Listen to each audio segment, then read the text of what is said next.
안녕하세요. 이호석입니다. 오늘은 2022년 1월 5일입니다. ISM 제조업 지수가 어제 발표가 됐어요. ISM 제조업 지수는 아시는 것처럼 그 구매 관리자들한테 ISM 협회에서 물어봐가지고 경제가 어떻게 될 것 같아요? 라는 질문에 대해서 대답한 걸 모아서 발표하는 지표입니다. 2019년, 2020년, 2021년까지 이렇게 쭉 보면 지수들이 발표가 됐는데요. 코로나 끝나고 나서 이렇게 급락을 했다가 계속 올라서 작년 초까지만 해도 경기에 대한 그 기대감이 제일 높았을 때, 그리고 나서 이제 피크하고 이렇게 서서히 떨어지고 있는 국면인데, 어제 발표된 지표도 58.75로 조금 소폭 낮아지는 모습을 보였습니다. 이거는 좀 별론데? 라고 생각을 할 수 있지만, 어제 이제 제가 봤던 것 중에서 하이라이트 할 수 있는 것은 이건 것 같아요. 경기가 어떻게 될 것 같아? 라고도 물어보지만, 물가 어떻게 될 것 같아? 라고도 물어보거든요. 물가 어떻게 될 것 같아? 라고 물어봤더니 대답하는 사람들 중에 상당수가 과거보다는 조금, 물론 여전히 높은 수준을 유지할 가능성이 높아 보이지만 구매 관리자들의 생각에는 낮아질 것 같아요 라는 이야기들이 지금 나오고 있는 상황인 것 같습니다. 이 지표가 나왔다라는 것은 어쨌든 간에 저희가 이제 연간 전망을 하고 막 여러 가지 얘기를 하면서 계속 말씀드렸던 것이 인플레이션에 대한 걱정인데, 물론 이게 뭐 하루아침에 해결되고 막 그럴 문제는 아니지만, 적어도 어제 나왔던 ISM 제조업 지표를 보고는 그런 생각을 할 수 있는 그런 내용이었다라는 거고요. 일단 인플레이션이 제일 중요해요. 단기적으로도 그렇고 올해 시장을 투자를 하기 위해서 여러 가지 의사결정을 할 때 제일 중요한 거는 인플레이션인 것 같은데, ISM 제조업 지수 중에서 가장 눈에 띄는 부분이 가격 인덱스가 많이 하락했다라는 거고, 이거는 인플레 우려가 둔화됐다라고 말하기는 어렵고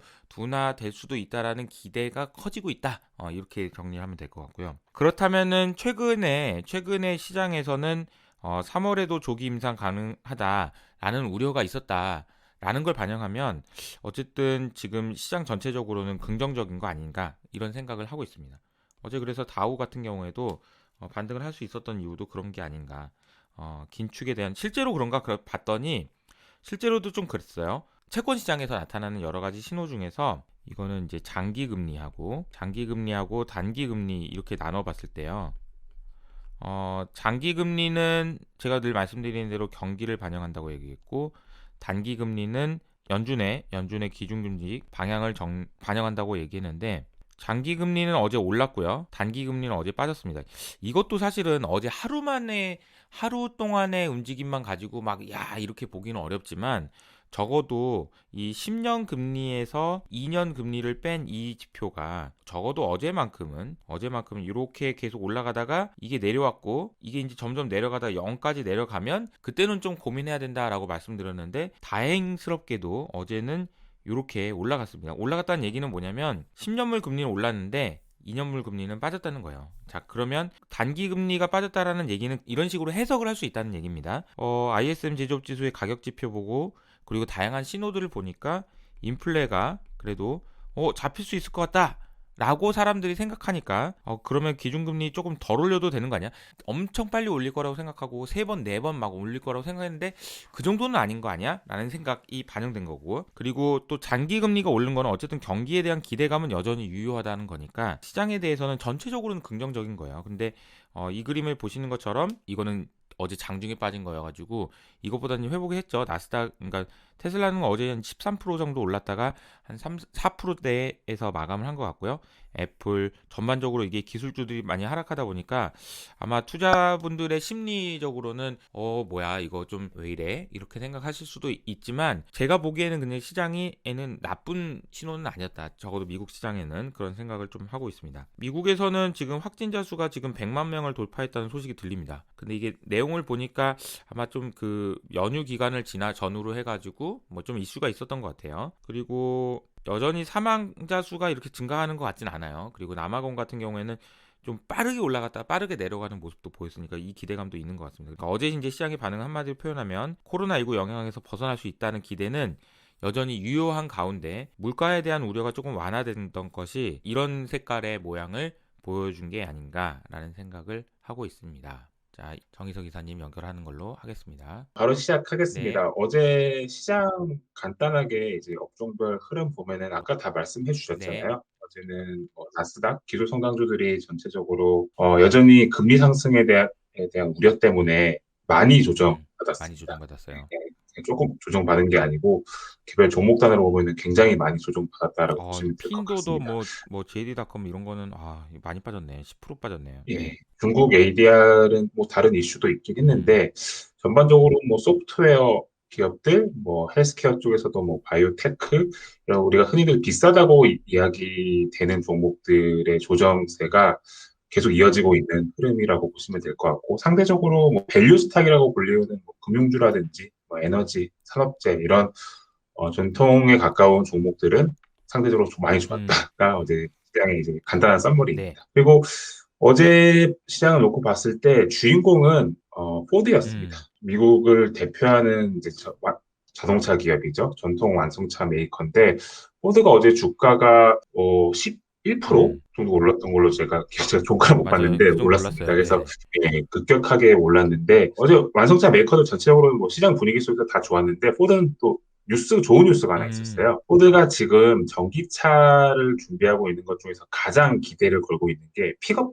트럭 전기차입니다. 음, F150 라이트닝이라고 하는 일반적으로 우리가 뭐 영화나 뭐 TV에서도 많이 보는데 진짜 미국적인 픽업 트럭이 네, 있거든요. 네. 포드에 지금 보고 계신 요거요. 네, 그 네. 모델인데 예, 이거를 이제 전기차로 만들 계획을 세워놓고 있는 거죠. 음, 포드가 올해부터 미국 소비자들도 기대하고 있고 회사 역시도 엄청나게 기대하고 있는 음, 프로젝트이자 모델인데 이 전기차의 그러니까 포드가 연간 이 전기차를 얼마만큼 생산하겠다라고 하는 연간 생산 능력을 지금 계속적으로 올리고 있고 이게 연간 15만 대까지 생산 능력을 올렸습니다. 15만 대 연간으로. 예, 연간 15만 대. 이게 어떤 스피드를 보이고 네, 있냐면요. 1년 전까지만 하더라도 연간 한 4만 대 정도 생산할 거라고 포드가 얘기를 3만 했거든요. 대, 4만 대, 4만 대. 4만 대. 근데 조금 지나서 21년도 뭐 좀 쭉 흐르면서 야, 4만 대는 아니고 한 8만 대 정도로 우리가 생산 능력을 올릴까 계획하고 음, 있어. 라고 얘기를 했는데 이걸 또 두 배로 또 늘려버린 거예요. 음,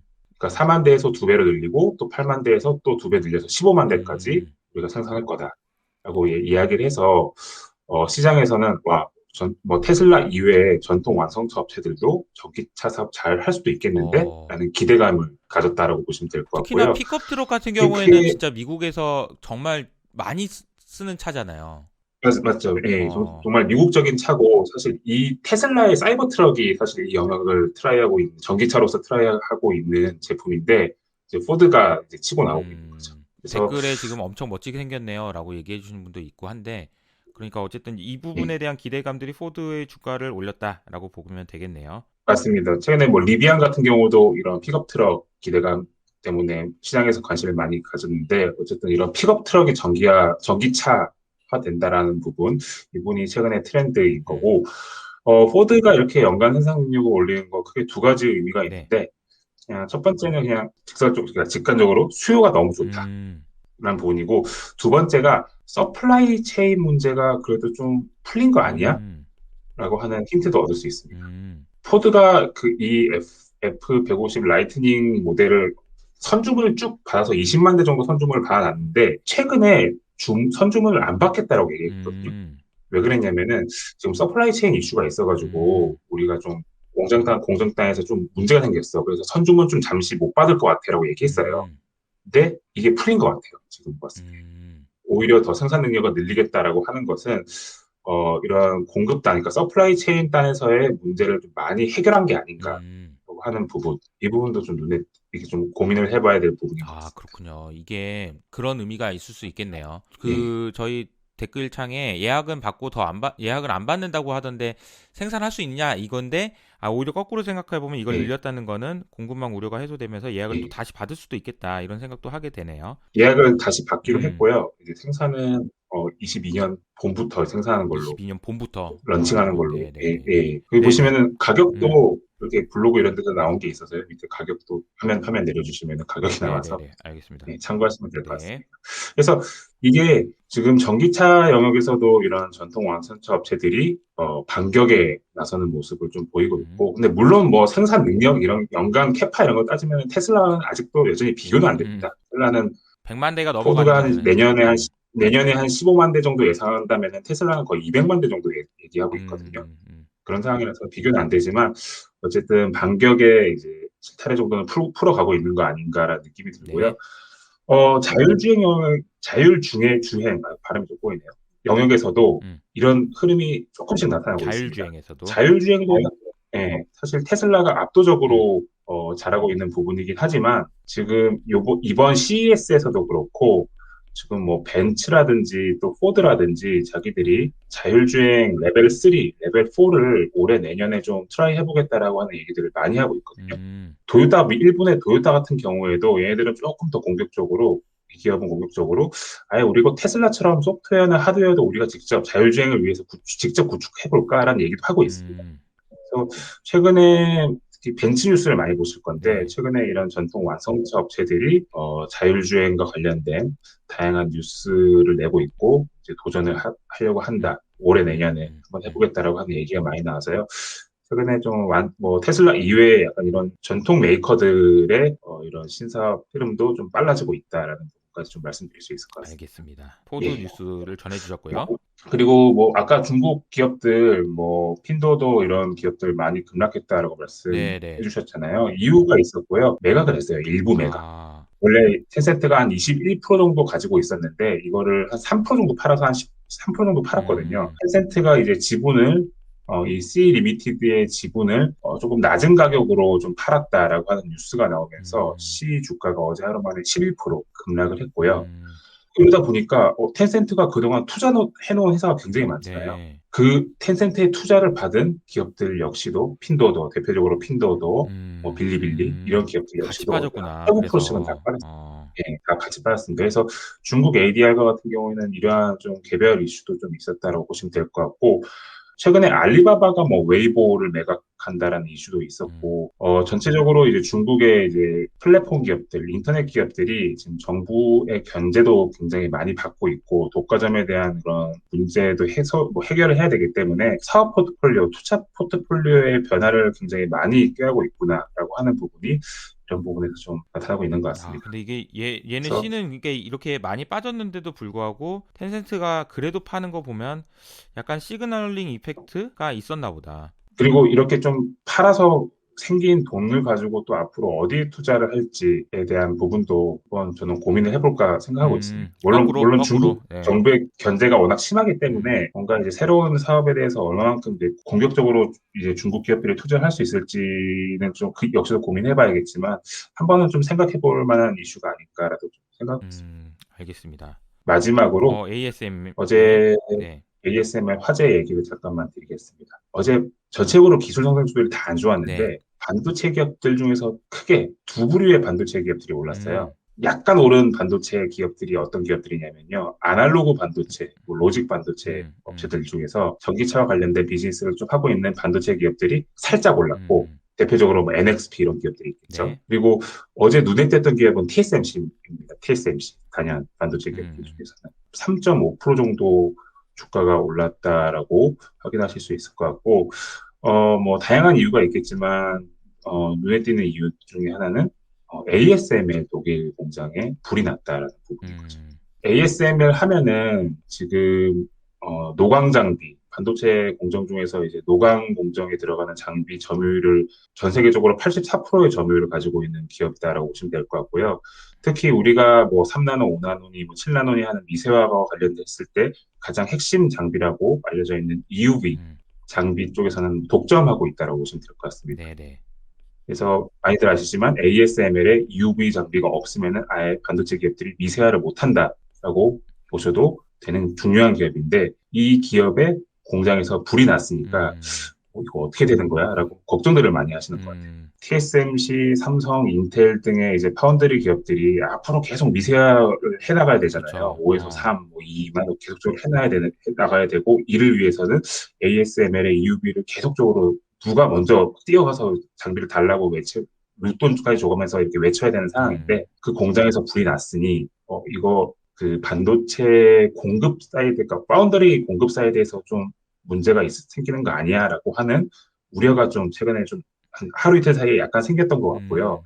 그 가운데 이미 EUV 장비를 많이 확보하고 있는 TSMC 같은 경우에는 그래도 나름 좀 수혜가 아, 미리 있습니다. 사놨으니까. 예, 미리 미리 많이 가지고 확보를 확보하고 있고 해놨으니까. 이미 미세화 공정 캐파를 많이 가지고 있는 TSMC는 일단 자기들 몸값이 올라가는 거죠. 그러네. 그리고 파운더리 가격도 계속적으로 올릴 수가 있는 거죠. 음. 올릴 가능성이 좀 생기는 거죠. 네. 국내 예. 업체한테는 어떨까요? 그러면 그냥 이건 좀 조심스럽지만. ASML 화재 뉴스는 이틀 전에 나온 뉴스라 네네. 가지고요. 국내 뭐 파운드리 하는 삼성이나 이런 영향이 있을까? 주가적인 측면에서는 모르겠어요. 음. 영향이 별로 음. 없는 것 같긴 음. 한데, 뭐 저는 삼성전자나 이런 국내 파운드리 업체들은 좋을 수 있다고 생각하고 음. 있어요. 그래도 그러니까 미세 공정을 많이 해놓은 어쨌든 파운드리 기업들은 해놨으니까. 좋죠. 물론 여전히 많이 부족하긴 하지만 네네. 그래도 선도업체들에게 있어서는 그래도 수혜일 수도 있다라고 저는 좀 보고 있고 물론 지금 ASML 공장이 네. 극히 일부 지역만 불이 났습니다. 음. 그러다 보니까 그리고 아직 조사 중이라서 얼마만큼의 영향이 있는지는 알 수는 없습니다. 그러나 뭐 이런 시장은 여전히 좀 우려를 하고 있는 것 같아요. 음. 영향이 어떨까. 이게 이제 나비 그래서 효과가 돼서 이런 부분 때문에 어떤 식으로 영향을 줄지 모르니까 좀 지켜봐야 되겠네요. 워낙 그리고 예, 예. ASML은 중요한 회사이기도 하고 그래서. 근데 다만 전체 한 3만 2천 평방미터 되는 공장에서 200평방미터 정도만 영향을 받았다고 해서요. 어. 일단 지금 들리는 소식 가지고는 그렇게 큰 영향이 있을까?